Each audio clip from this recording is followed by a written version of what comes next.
اور یہ عامل قرآن اور یہ خدام دین در حقیقت اللہ کے اس وعدے کی تکمیل کے اسباب اور اوزار ہیں جو اللہ نے اپنے نبی محمد رسول اللہ سے کیا ہے۔ ان علینا جمع، اللہ نے جو یہ وعدہ کیا ہے اس وعدے کی تکمیل کے اوزار ہیں یہ حافظ قرآن، یہ عامل قرآن اور یہ خدام دین، جن کے ذریعے اللہ اپنے نبی سے کیے ہوئے وعدوں کی تکمیل کرا رہا ہے۔ اس گئے گزرے دور میں ہزار مصیبتوں کے باوجود، ہزار دشمنیوں کے باوجود، حالات کے ناموافق ہونے کے باوجود، تمام تر نفرتوں کے باوجود، تمام تر آندھیوں کے باوجود آج بھی یہ چراغ جل رہے ہیں اور ہمارا ایمان اور یقین ہے کہ صبح قیامت تک یہ جلتے رہیں گے۔ نہ کوئی اسے کل مٹا سکا ہے، نہ آج مٹا سکتا ہے اور نہ قیامت تک مٹا سکتا ہے۔ بڑی کوششیں ہوئی، بڑے تجربے کیے گئے، لبنان اور بیروت کی پرت اس کے لیے بنائی گئی جو قرآن کو تبدیل کر دے، قرآن کو بدل دے۔ بڑے بڑے اپنے آپ کو ماہرین اور دانشور کہلانے والوں نے کوششیں کی، لیکن اللہ نے ان معصوم بچوں کو جو منتخب کیا ہے یہ در حقیقت اللہ کے اس وعدے کی تکمیل کا ذریعہ۔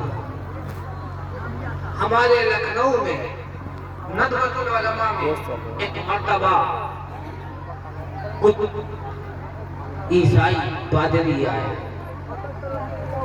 اس وقت لکھنؤ میں کرسچن مشنری کا بہت بڑا اجلاس ہوا تھا، تقریباً بڑے بڑے 60 ملکوں کے لیڈران جمع تھے۔ انہوں نے خواہش ظاہر کی کہ ہم ندوۃ العلماء ٹہلیں۔ وہاں آئے ٹہلنے کے لیے سب سے پہلے اس وقت کے ناظم اعلیٰ حضرت ندوی رحمت اللہ علیہ سے انہوں نے ملاقات کی اور کہا کہ ہم یہاں کا نظام تعلیم، یہاں کا نظام تربیت دیکھنا چاہتے ہیں۔ حضرت رحمت اللہ علیہ نے اس وقت کے عالم دین کو منتخب کیا اور یہ کہا آپ انہیں ٹہلائیں۔ وہ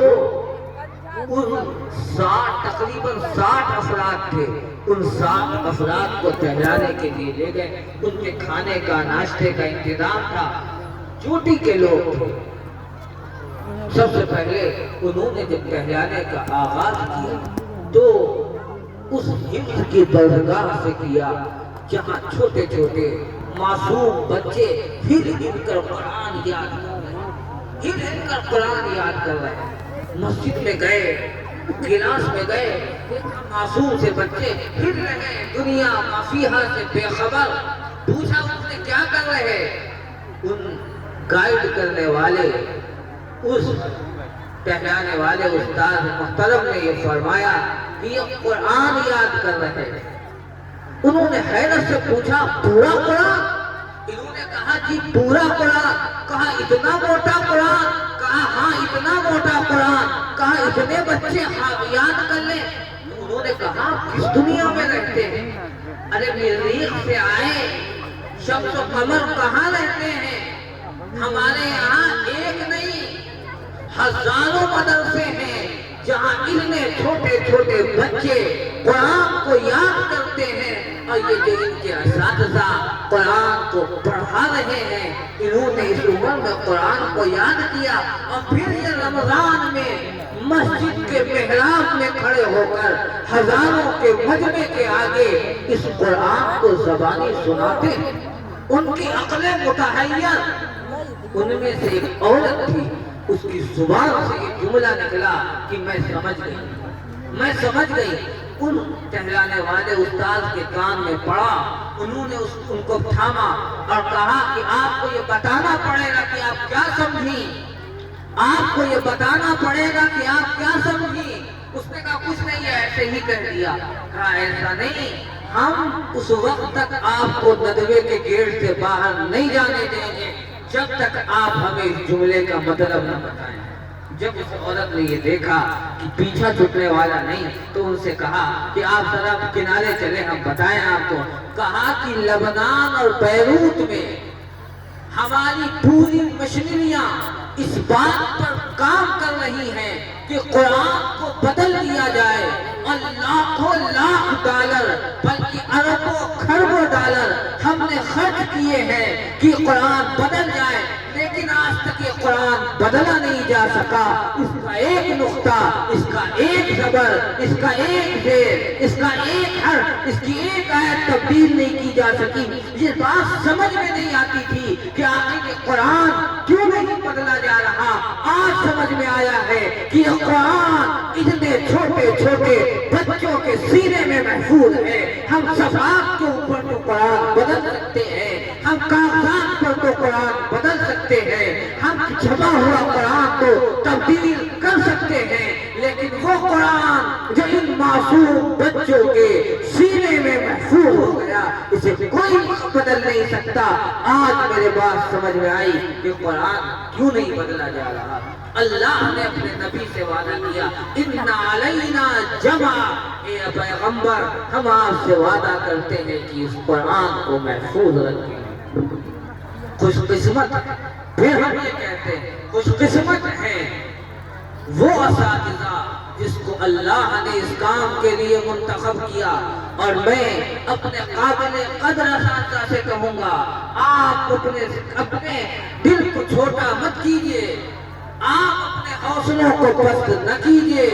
دنیا آپ کو قدر کی نگاہ سے نہیں دیکھتی، نہ دیکھے. دنیا ناقدری ہے، دنیا بے خبر ہے، دنیا نادان ہے، دنیا کی کوئی حیثیت نہیں ہے. اللہ کی قسم آپ اللہ کے یہاں قابل تکریم ہیں. اگر اللہ کے یہاں آپ قابل تکریم نہ ہوتے تو اللہ اپنی کتاب کی حفاظت کے لیے آپ کو اسباب اور اوزار کے طور پر منتخب نہ کرتا. اللہ کا انتخاب اس بات کی دلیل ہے آپ اللہ کے یہاں قابل تکریم ہے. اللہ ہمیں اور آپ کو سجدہ شکر کی توفیق دے. اللہ نے اس گئے گزرے دور میں ہمیں اور آپ کو اپنے اس دین کے تحفظ اور بقا کے لیے منتخب کیا. یہ کوئی معمولی چیز نہیں ہے، یہ کوئی معمولی کام نہیں ہے. اس کی حقیقت اس دن پتہ لگے گی جب میدان محشر قائم ہوگا اور ہر ایک اپنے اپنے اعمال نامے کے مطابق گھٹنوں کے بھل اور سینے کے بھل اور کمر کے بھل پسینے میں ڈوبا ہوا ہوگا. نفسی نفسی کا عالم ہوگا. احادیث کے ذخیرے کے مجموعے سے یہ بات پتہ لگتی ہے. اللہ ان حافظ قرآن کو اور عامل قرآن کو بلائیں گے اور کہیں گے اے میرے بندے ہم نے تیرے سینے میں قرآن کو اس لیے محفوظ نہیں کیا تھا کہ ہم میدان محشر میں تیرا حساب لے کر تجھے رسوا کریں. ہم نے تو تیرے ساتھ انعام اور احسان اور تکریم کا معاملہ چاہا تھا، اس لیے ہم نے تمہارے سینے میں قرآن کو محفوظ کیا تھا. اے میرے بندے سن، آج ہم اس بڑے میدان میں تیرا حساب لے کر تجھے رسوا نہیں کریں گے. سن، اس قرآن کو پڑھتا جا اور جنت کے درجات پہ چڑھتا جا. جس جگہ قرآن ختم ہوگا وہی تیرا مقام ہوگا. اور سنو میرے بندے، ہم تمہیں کہتے ہیں آج تمہارا اعزاز یہ ہے کہ جس کی طرف تم اشارہ کر دو گے کہ اے اللہ اسے بخش دیجئے، میری عزت و جلال کی قسم تمہاری سفارش کی بنیاد پر ہم اسے بخش دیں گے. اور ابن ماجہ شریف کی ایک روایت تو یہاں تک بتلاتی ہے کہ ایک حافظ قرآن 70 ایسے آدمیوں کو جہنم سے بچائے گا جس کے جہنم میں جانے کا فیصلہ ہو چکا ہوگا. اس وقت حافظ قرآن کی اہمیت کا پتہ لگے گا. وہ حافظ قرآن یہ کہے گا اے اللہ ہم اکیلے جنت جنت میں جائیں اور ہمارے چچا جنت میں نہ جائیں ہمیں اچھا نہیں لگے گا. ہماری چچا کو ہمارے ساتھ بھیج دیجیے, ہمارے خالہ کو ہمارے ساتھ بھیج دیجیے, ہمارے ماموں کو ہمارے ساتھ بھیج دیجیے, ہمارے بھائی کو ہمارے ساتھ بھیج دیجیے, ہمارے پھوپھا کو ہمارے ساتھ بھیج دیجیے. ہم دنیا میں ان کے ساتھ رہتے تھے, ہم جنت میں بھی ان کے ساتھ رہنا چاہتے ہیں. اس وقت اس کا اندازہ ہوگا اس دولت کو کوئی معمولی اور ادنا یا ناقدری دولت نہیں ہے. یہ دین و دنیا کا سب سے بڑا سرمایہ ہے, سب سے بڑا سرمایہ. یہ اللہ کا احسان ہے کہ آج اکابر دارالعلوم دیوبند کے اس خلوص کی برکت سے اور ان کے اخلاص و تقوی کے نتیجے میں آج پورے ملک کے چپے چپے میں مدارس اور مکاتب کا ایسا جال بچھا ہے کہ یہاں سے ایک ایک گاؤں سے سینکڑوں بچے حافظ قرآن بن کے تیار ہو رہے ہیں. ورنہ آج تو آج 1857 ہی میں اس ملک سے قرآن کا نام و نشان مٹا دیا گیا ہوتا. یہ کھیل اس ہندوستان کی سرزمین پر بھی کھیلا گیا, لیکن قربان جاؤ الصلاۃ والسلام ہو اکابر دارالعلوم کی ارواح پر جنہوں نے بروقت فیصلہ لیا. اب بیٹھے قاسم العلوم والخیرات حجت الاسلام بانی دارالعلوم دیوبند حضرت مولانا قاسم نانوتوی, بیٹھے فقیہ النفس خطیب العصر حضرت مولانا رشید احمد گنگوہی, بیٹھے حاجی امداد اللہ مہاجر مکی, اور فکر میں شامل ہوئے حاجی عابد حسین, اور وقت کے بڑے بڑے علماء شامل ہیں. اور اعلان ہو رہا ہے کہ اس ملک سے قرآن کو ختم کرنے کی تمام تر سازشیں رچی جا چکی ہیں. جن کے باپ اس ملک کو آزاد کرانے کے لیے قربان ہو گئے, آج ان کی اولاد عیسائی بن رہی ہے, مذہب اسلام سے پھر رہی ہے. کیا ہو اس کے لیے؟ تو اس وقت حضرت اکابر کے دل میں اللہ نے یہ الہام کیا, ایک ادارہ قائم ہو جس کی بنیاد توکل پر ہو, جس کی بنیاد اخلاص پر ہو, کوئی امداد نہ ہو سرکاری. میرے بانی کی وصیت ہے اس کے لیے, میرے بانی کی وصیت ہے اس کے لیے کہ جب کوئی سرمایہ بھروسے کا ذرا ہو جائے گا تو یہ سمجھ لینا کہ یہ توکل کا چراغ بے نور و ضیاء ہو جائے گا. وصیت کی کہ ہم عوام کے جیب کو خزانہ بنائیں گے, یہاں سے نکالیں گے پیسے اور مدرسہ قائم کریں گے. چنانچہ دارالعلوم دیوبند کی بنیاد رکھی گئی, اور کیا تھا پھر ایک سے ایک چراغ جلتا رہا, اور آج پورے بر صغیر میں, بلکہ مجھے کہنے دیجئے پوری دنیا کے اندر دین کی جو صحیح تشریح ہو رہی ہے وہ فیض ہے دارالعلوم دیوبند کا اور اکابر دارالعلوم دیوبند کی خلوص کا.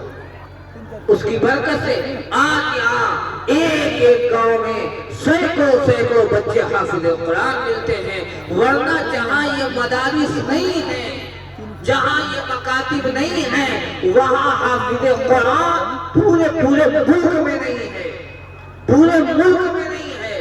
ابھی مولانا شوکت صاحب بستی نظام الدین سے آئے اور انہوں نے بتلایا, کسی ملک میں گئے, نام بتلایا, اس ملک کے اندر, پورے ملک کے اندر ایک حافظ قرآن, صرف ایک حافظ قرآن پورے ملک میں, اور اس کی عمر 70 سال. وجہ معلوم کی, پتہ لگا کہ یہاں مدارس اور مکاتب نہیں ہیں. کہا اسی وقت ہمارے دل سے دعا نکلی, اللہ ہمارے اکابر کی روحوں کو ٹھنڈک نصیب فرمائے اور ان کے قبروں کو نور سے بھر دے. انہوں نے ایسے جال بچھائے کہ آج گلی گلی کوچے کوچے ہمیں حافظ قرآن مل جاتے ہیں, اور رمضان میں مساجد کم ہوتی ہیں, حافظ قرآن زیادہ ہوتے ہیں. یہ دین ہے, یہ دین ہے ان مدارس اسلامی اور مکاتب دینیہ کی. اور اللہ نے جو اپنے نبی سے وعدہ کیا تھا, ان علینا جمع, اے پیغمبر ہم اس قرآن کو محفوظ رکھیں گے, اس وعدے کی تکمیل اللہ ان مدارس اور مکاتب سے کرا رہا. اس لیے میرے عزیز دوستوں اور میرے قابل قدر بزرگوں اور عزت دار نوجوانوں, آپ حالات کی سنگینی کو سمجھیں, وقت کی نزاکت کو جانیں, یاد رکھیں کہ آج یہ نشانے پر ہیں اور ہماری ذمہ داری ہے کہ ہم انہیں بچائیں، ہم ان کی حفاظت کریں۔ اور سن لو، کان کھول کر سن لو، اللہ کا قرآن، اللہ کی کتاب محفوظ رہنے میں نہ ہماری محتاج ہے، نہ آپ کی محتاج ہے، نہ کسی مکتب کی محتاج ہے، نہ کسی مدرسے کی محتاج ہے، نہ کسی مدرس کی محتاج ہے، نہ کسی علامہ کی محتاج ہے۔ اللہ جب چاہے گا، جس حال میں چاہے گا، قرآن کو بچا لے گا، بچا کے دکھایا ہے۔ اگر ہمیں اللہ ذریعہ بنا دے، آپ کو ذریعہ بنا دے، یہ ہماری اور آپ کی خوش قسمتی اور نعمت۔ اللہ نے کر کے دکھایا۔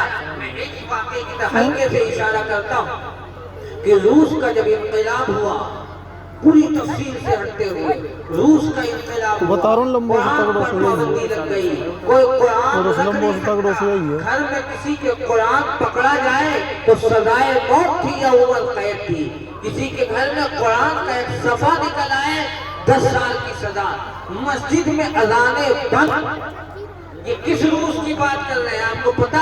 یہ اس روس کی بات کر رہا ہوں جہاں امام بخاری پیدا ہوئے، جہاں امام ترمذی پیدا ہوئے، جہاں امام نسائی پیدا ہوئے، جہاں بڑے بڑے علماء صاحب ہدایہ پیدا ہوئے، اس جیسے بڑے بڑے علماء، وہاں مساجد بند، اور صرف بند نہیں ہوئی، نقل کفر نباشت، وہاں مسجدوں میں خنزیر کو باندھا گیا، مسجدوں میں شراب خانے کھول دیے گئے۔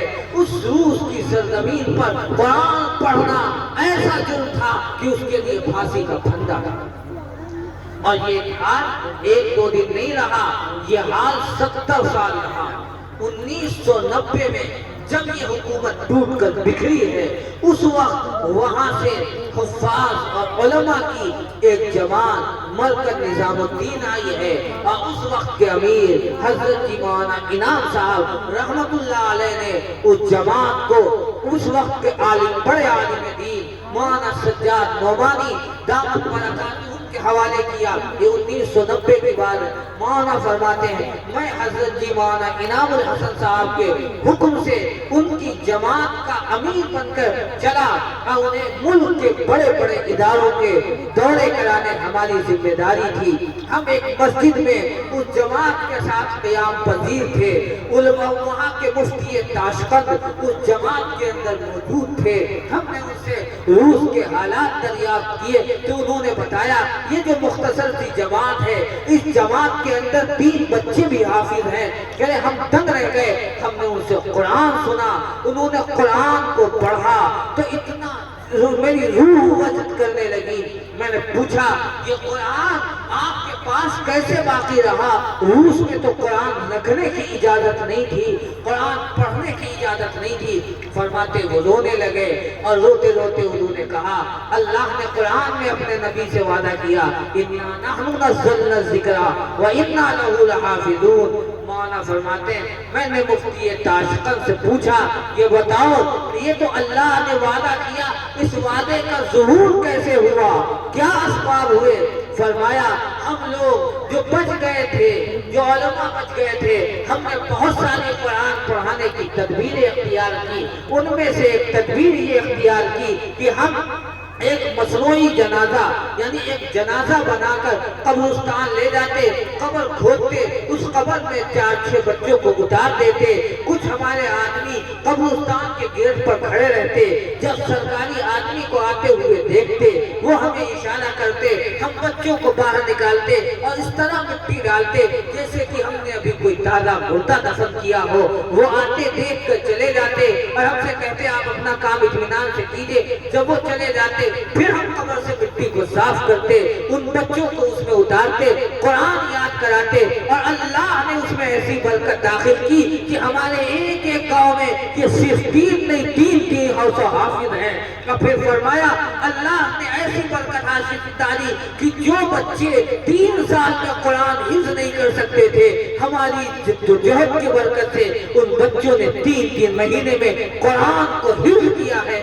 اللہ کا وعدہ ہے اِنَّا عَلَيْنَا جَمْعَ، اے پیغمبر ہم قرآن کو بچا کر رہیں گے، حالات خوشگوار نہ رہیں ہم اگر ان مدارس سے دور ہو جائے، مکاتب سے دور ہو گئے، پھر بھی اللہ مکتب کو بند کر دے گا، آپ محروم ہوں گے، ہم محروم ہوں گے قرآن کے دیکھنے سے، لیکن اللہ کا قرآن محفوظ ہونے سے نہیں بچ سکتا، وہ محفوظ ہو کر رہے گا۔ اس لیے ان مدارس کی اہمیت کو سمجھیے، اس میں پڑھنے والے، پڑھانے والے کی عظمت کا خیال رکھیے، ان کی ضرورت کو اپنی ضرورت پر ترجیح دیجیے۔ یہ مدرسہ، جس مدرسے کے اجلاس میں ہم اور آپ جمع ہیں، یہ در حقیقت ایک مدرسہ نہیں، یہ ایک نسل کے ایمان کی بقا کا ذریعہ ہے۔